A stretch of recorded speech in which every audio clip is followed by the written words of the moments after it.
और आज अपने साथ फ्रेम में मौजूद है हरपाल सिंह बुडानिया जी, जो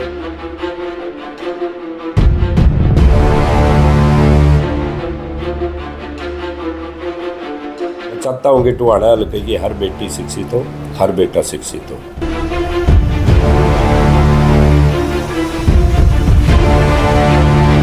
जो काम लोग विधायक बनने के बाद भी शायद नहीं करते, टोहाना के तो इतने विधायक रहे और बड़े बड़े घरानों में ये चौधर आई है टोहाना की, और आपने वो काम विधायक बनने से पहले करके दिखा दिए।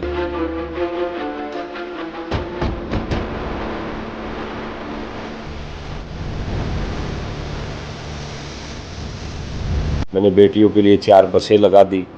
बहुत मुश्किल थी, गांव में ग्रामीण में बेटियों को बहुत कम पढ़ाते हैं। 2023 में बाढ़ आई थी, किसानों के खेत डूब गए थे, सबसे ज़्यादा मदद करने वाले हरपाल सिंह बुडानिया जी है। अभी मैं 10 एकड़ में प्लांट लगा रहा हूँ चंदड़ में, जिसमें 1000 आदमियों को रोजगार दूंगा। तो हरपाल सिंह बुडानिया जी अपने दावेदारी कितने मजबूत मानते हैं टोहाना में कांग्रेस की टिकट के लिए? पब्लिक का मैं बताऊं कि एक तो सबसे ज़्यादा किसान विरोधी है जी, क्योंकि किसानों को इन्होंने गालियां भी दी। अगर उनमें से किसी एक को टिकट मिलती है, चाहे निशान सिंह हो या फिर देवेंद्र सिंह बबली हो, तो फिर आपका डिसीजन क्या रहेगा? चौधरी देवीलाल जी की और बात थी जी, वो तो जनमानस था जी। उस जैसा व्यक्ति मतलब कि सदी में जो जन्म लिया था, बहुत महान व्यक्ति था। हुड्डा साहब के साथ तो मेरी भी बात हुई है, उन्होंने कहा था कि भैया चढ़ता हरियाणा देखने वाले सारे प्यारे दर्शकों ने सोनू अजय बेनीवाल की प्यार भरी मीठी मीठी राम राम। जैसा कि आप सभी को पता है, 1 अक्टूबर को हरियाणा में विधानसभा के चुनाव है और सभी पार्टी सभी प्रत्याशियों ने अपनी अपनी कमर कस ली है। और आज अपने साथ फ्रेम में मौजूद है हरपाल सिंह बुडानिया जी, जो टोहाना से लगातार मेहनत करते जा रहे हैं कांग्रेस पार्टी के लिए और प्रमुख समाज सेवी है। जो काम लोग विधायक बनने के बाद करते हैं ना, वो शायद बुडानिया साहब ने बहुत पहले कर दिए हैं। चाहे वो बाढ़ पीड़ितों के लिए काम किया हो, जब 2023 में बाढ़ आई थी, किसानों के खेत डूब गए थे, सबसे ज़्यादा मदद करने वाले हरपाल सिंह बुडानिया जी है। जो विद्यार्थी हैं, स्टूडेंट हैं, उनके लिए निःशुल्क बस अगर सबसे पहले टोहाना में चलाई है तो वो हरपाल सिंह बुडानिया जी है। बुडानिया साहब, बहुत बहुत स्वागत है आपके अपने चैनल चढ़ता हरियाणा पर आपका। चढ़ता हरियाणा को धन्यवाद जी, और आपके दर्शकों को मेरी तरफ से राम राम जी। बुडानिया साहब, मन में कैसे आई कि भाई जो काम लोग विधायक बनने के बाद भी शायद नहीं करते, टोहाना के तो इतने विधायक रहे और बड़े बड़े घरानों में ये चौधर आई है टोहाना की, और आपने वो काम विधायक बनने से पहले करके दिखा दिए हैं? देखो जी, मेरे मन में कोरोना आया था। कोरोना काल में मेरे से प्रशासन ने एम्बुलेंस मांगी थी, तब मैंने यहाँ टोहाना में आया था मैं, और मेरी जन्मभूमि है। तब मैंने जो सामाजिक कार्य देखे, मैंने बड़ा मज़ा आया। उसके बाद मैं आगे बढ़ता गया, यहाँ देखा बेटियों के लिए है, मैंने बेटियों के लिए 4 बसें लगा दी। बहुत मुश्किल थी, गांव में ग्रामीण में बेटियों को बहुत कम पढ़ाते हैं, क्योंकि बसों में छेड़खानी होती है, इसलिए अब सुरक्षित जाती है बेटियाँ, सुरक्षित आती है। और भी ज़रूरत पड़ी तो मैं और भी बढ़ाऊँगा। दूसरा काम मैंने फिर, मेरी कलकत्ता में भी इंडस्ट्री है, तो मैंने सोचा मैं एक किसान पुत्र हूँ, तो क्यों ना टोहाना में लगाई जाए। अभी मैं 10 एकड़ में प्लांट लगा रहा हूँ चंदड़ में, जिसमें 1000 आदमियों को रोज़गार दूंगा। 200 आदमियों को अभी दे चुका हूँ। जैसे स्कूल की प्रॉब्लम है, कई स्कूल में जैसे मैं गया तो वहाँ पे क्या नाम लिया गया, बच्चों को बैठने की जगह नहीं थी, उसमें 2 कमरे मैंने बनाए। तो जब मैंने बनाए तो मेरे बनाने से सरकार भी जागी, सरकार ने 3 कमरे और दे दिए दौड़ू गाँव में, तो बड़ी खुशी की बात हुई। ग्रामीण भी बोले बड़ा अच्छा हुआ बुडानिया साहब आपने बनाए, तो सरकार भी जागी। जैसे डिफरेंट काम होते हैं जी समाज के, सेवा के। जो आज का मुद्दा तो मेन यही है जी रोजगार, और दूसरा आपके शिक्षित जी। मैं चाहता हूँ कि टोहाना हल्के की हर बेटी शिक्षित हो, हर बेटा शिक्षित हो, और रोजगार जी।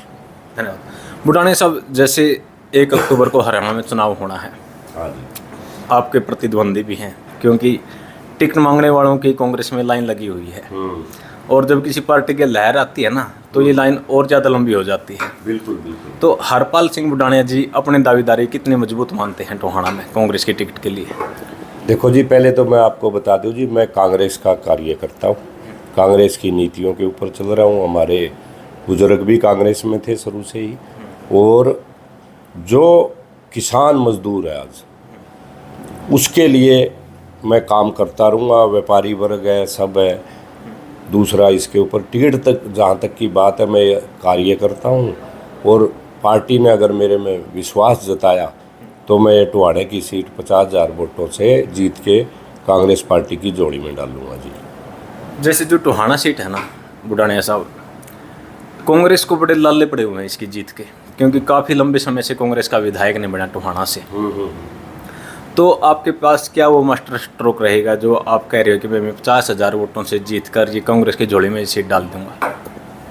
देखो जी, टुहाने का दुर्भाग्य रहा है कि एक ही फैमिली ने यहाँ से कांग्रेस के तरफ से चुनाव लड़े और वो अपने आप को मतलब ये समझ लो राजशाही परिवार मान लो आप। और अब जब कंपटीशन हुआ है, क्योंकि यहाँ पे कम से कम ग्रामीण इलाके हैं, बहुत हैं, शहर की बजाय ग्रामीण इलाके बहुत हैं, उनके ऊपर कोई ध्यान नहीं दिया गया। उसके बाद 2 एमएलए आए यहाँ पे, एक बीजेपी का आया, एक जेजेपी का आया, दोनों ने बिल्कुल पट्टी मेज कर दिया जी, और भी ज़्यादा। और कांग्रेस वालों ने तो वैसे जमान जब्त होगी जी उनकी। तो ऐसा सिस्टम बना यहाँ पे कि कोई क्योंकि वो मेहनत नहीं कर रहे थे परिवार, हालांकि अच्छा ईमानदार परिवार है वो, लेकिन वो राजशाही है। आज की डेट में तो मेहनत मांगता है जी, जो मेहनत करेगा वो ही जीतेगा। हमारा दूसरा जीत का कारण ये है जी, यहाँ पे हमारे जो किसान मजदूरों का एरिया है जी, और किसान मजदूर बीजेपी के बिल्कुल खिलाफ हैं जी, जेजेपी के बिल्कुल खिलाफ हैं। आज तक एक बात बताओ जी, हमारा फ्लड आया जी 2023 में, डिक्लेयर कराया खट्टर साहब ने कि 8-8 हज़ार रुपये दे देंगे। आज भी किसान भाई वहाँ पे क्या नाम लिया करे, धरने पे बैठे, 1 रुपया भी नहीं दिया। तो हमारे जो किसान मजदूरों का एरिया है, वो चाहते हैं कि भाई कोई किसान का बेटा आए, मजदूर का बेटा आए आगे। तो इसलिए मैं कॉन्फिडेंस से कहता हूँ, क्योंकि दूसरा कॉन्फिडेंस मेरा ये है कि हमने शैलजा बहन जी का इलेक्शन लड़ा था, कांग्रेस का, शैलजा बहन जी कैंडिडेट बन के आई थी।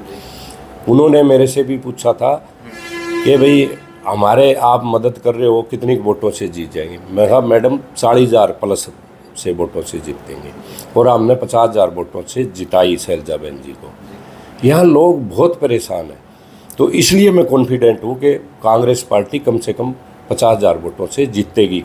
हमने सबूत भी दे दिया एमपी के इलेक्शन में। 2 पुराने नेता हैं जेजेपी के, एक सरदार निशान सिंह जी, उनको भी आजकल हाथ से बड़ा प्यार हो गया, वो भी हाथ के लिए जद्दोजहद कर रहे हैं।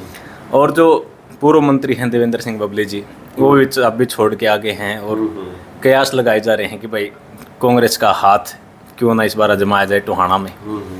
और वो चाहते हैं कि भाई मैं कांग्रेस के हाथ से जीत सकता हूँ। अगर वो दोनों जेजेपी के जो नेता है, लोग ये कहते हैं कि भाई नमड़ाई चाटने के बाद अब ये कांग्रेस में आ गए। मैंने ये बात कहता है, बबली जी बुरा मत मानना, जनता कहती है ये बातें। अगर उनमें से किसी एक को टिकट मिलती है, चाहे निशान सिंह हो या फिर देवेंद्र सिंह बबली हो, तो फिर आपका डिसीजन क्या रहेगा? देखो जी, हमारे जो किसान भाई है, पगड़ी समाल जट्टा, वो संगठन बना था हमारे जिन्होंने हमारे को आज़ादी दिलाई थी, भगत सिंह जी ने, उनके चाचा ने बनाया था।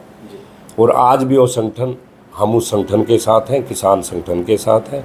उन्होंने साफ बोल दिया है अपनी उसके अंदर कि भाई अगर बीजेपी जेजेपी के कैंडिडेट को कोई भी कांग्रेस पार्टी में आता है, तो उसको अगर टिकट दी गई, या एमएलए की, एमपी की, राज्यसभा की, चेयरमैनी, तो हम उसकी डट के विरोध करेंगे। दूसरा जो आपने कहा बबली का मैं बताऊं कि एक तो सबसे ज़्यादा किसान विरोधी है जी, क्योंकि किसानों को इन्होंने गालियां भी दी, इन्होंने यहाँ तक शब्द बोल दिए कि क्या बीमारी है, किसानों की कोई नहीं सुनी, और अपना भ्रष्टाचार में लिप्त रहा। और अगर दूसरा कारण ये है कि जो सरपंच भाई है हमारे हरियाणा के, उनको तो उन्होंने मतलब चंडीगढ़ में ले जाके उनको लठ से सिकाई करी। आज हमारे हरियाणा में सभी सरपंचों का विरोध है। वो अपने संगठन के जरिए भी कह चुके हैं कि भाई किसी बीजेपी या जेजेपी का या बबली को या निशान सिंह को टिकट मिलेगी तो हम पुरजोर कांग्रेस का विरोध करेंगे। तो उनको दोनों को टिकट कैसे मिल सकती है? कांग्रेस पार्टी में अब आए कि भाई हम जुमा जुमा आ जाए अब और आके मलाई को खाएं, पहले भी मलाई खाई। आजकल जनता बहुत सियानी हो चुकी है, काट की अंडी एक बार चढ़ती है। जो 3-3 4-4 पार्टियां बदल चुके हैं, वे कांग्रेस में आके आज की उम्मीद ये सोचा कि लहर है कि हमें कांग्रेस पार्टी टिकट देगी। मैं मतलब कि आपके चैनल के द्वारा कहता हूँ, इन दोनों को किसी भी कीमत पर कांग्रेस की टिकट नहीं मिलेगी जी। बीजेपी से हैं सुभाष बराड़ा जी, हाँ जी। राज्यसभा पहुंच चुके हैं। उनके बेटे हैं विकास बराड़ा। बिल्कुल। कयास ले ये लगाए जा रहे हैं जो टिकट है विकास बराड़ा जी चुनाव लड़ेंगे। अगर आपको भी मान लेते हैं टिकट मिल जाती है और बराड़ा साहब के लड़के भी टिकट ले आते हैं, तो राह आसान हो गया, मुश्किल होगी आपकी? बहुत आसान हो जाएंगी जी। अगर बराला जी के लड़के को टिकट मिलती है और उधर से कांग्रेस की टिकट मेरी मिल जाती है, तो मेरे ख्याल में 10 दिन में ही वो अपना पैकअप कर लेगा जी। क्योंकि ये एरिया तो मतलब कि बीजेपी के बहुत ज़्यादा विरोध में है जी।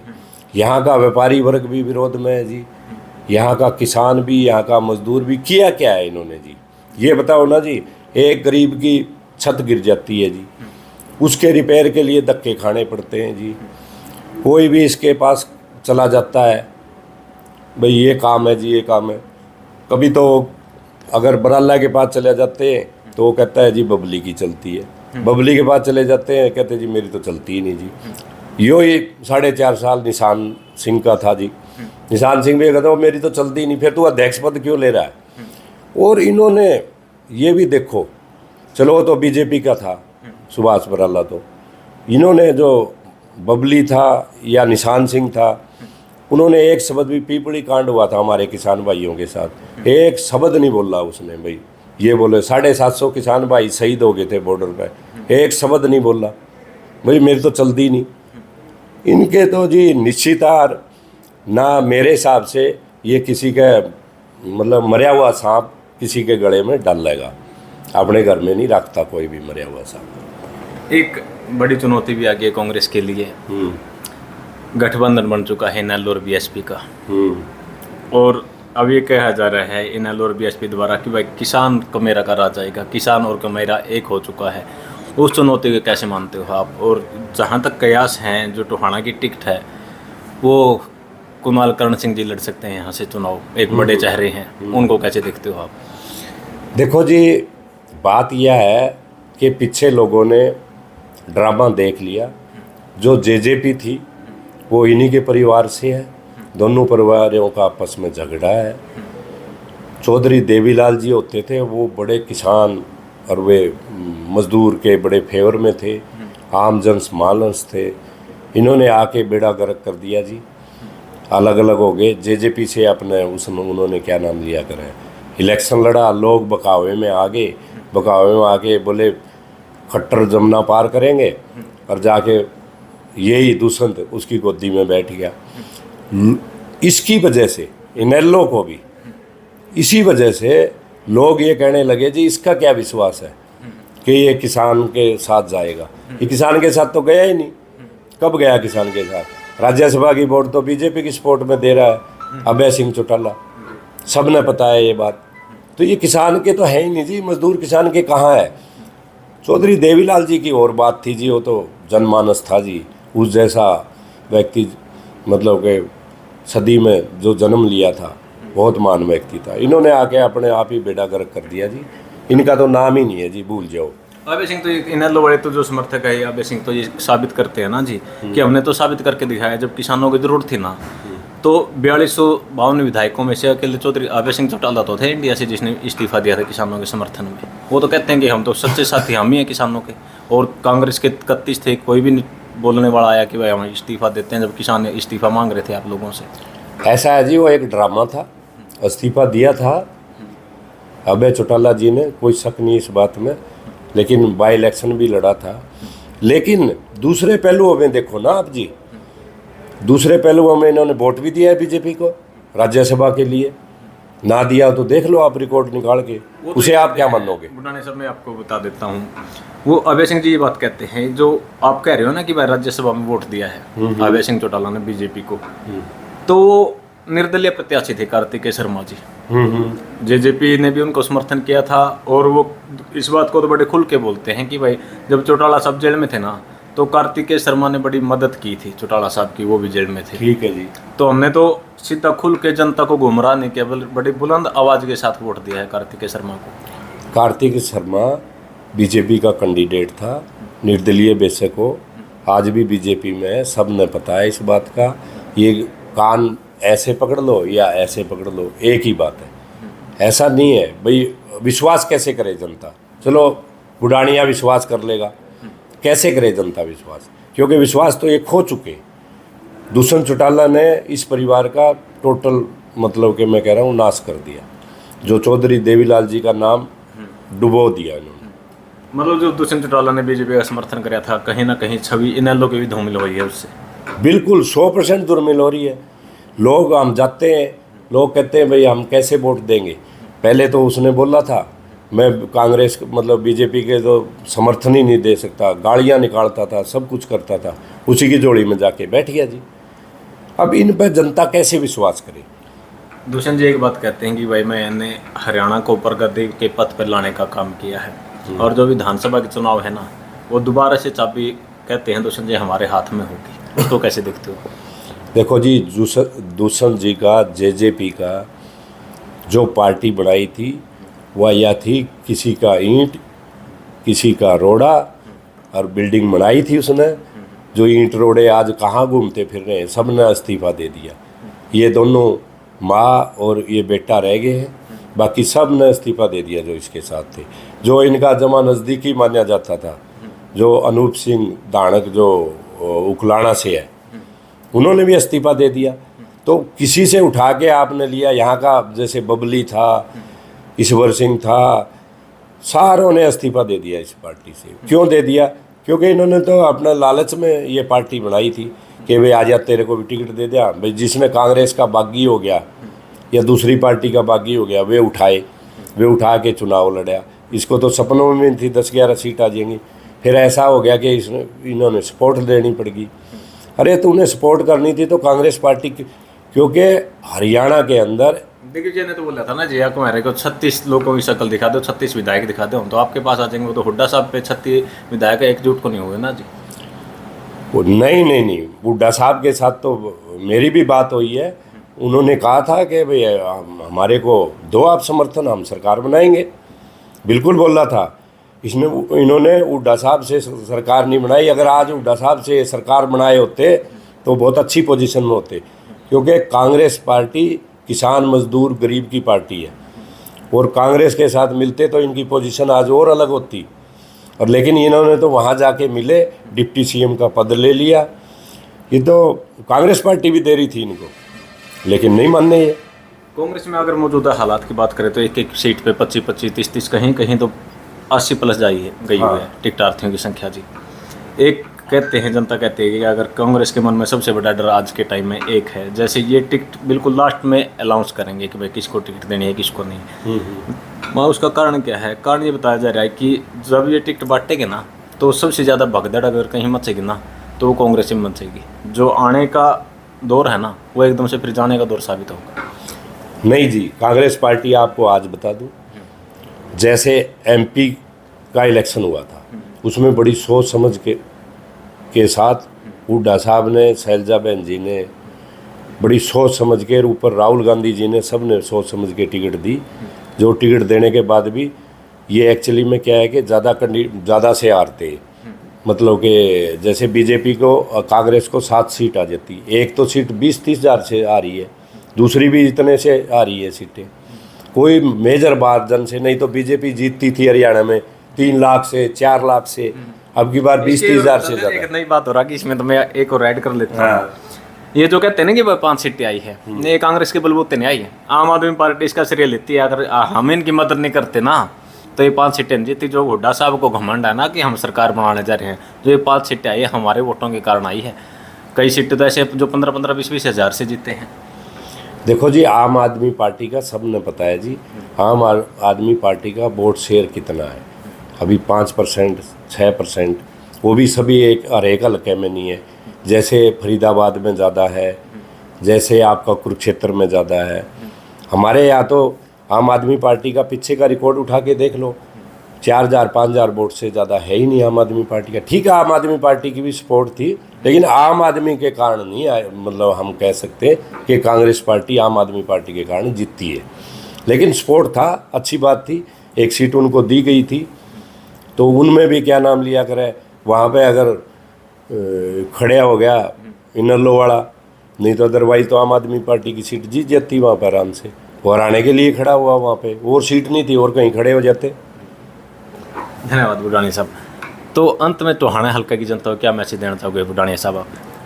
मैं अंत में ना सभी को यही मैसेज देना चाहता हूँ कि आगे कांग्रेस की सरकार आ रही है, 70+ सीट आनी है कांग्रेस की, निश्चित है। किसी के बकावे में मत आना। जो ये आजकल पार्टियां बन रही है जैसे इनेलो आ गई, जेजेपी आ गई, एक दो पार्टी और है जो छोटी छोटी पार्टियां बन रही हैं सारी। किसी भी पार्टी को अगर आपने वोट देना है तो नेशनल पार्टी को वोट दीजिए, क्योंकि आपके वोट की कीमत होगी। अगर आपने ये छोटी छोटी पार्टियों को वोट दिया तो समझो आपका वोट बिकेगा, मिसयूज होगा। मैं सभी से, हल्का वासियों से, हरियाणा वासियों से हाथ जोड़ के अपील करता हूँ कि अगर वोट देना है तो नेशनल पार्टी को दीजिए और ज़्यादा से ज़्यादा संख्या में वोट करिए। धन्यवाद। तो ये थे हरपाल सिंह बुडानिया जी। हर सवाल का इन्होंने बड़ी बड़ी बाकी के साथ जवाब दिया है। तो जुड़े रहिए आप भी ग्रामीणांचल की बुलंद आवाज़ चढ़ता हरियाणा के साथ। जय जवान जय किसान, राम राम।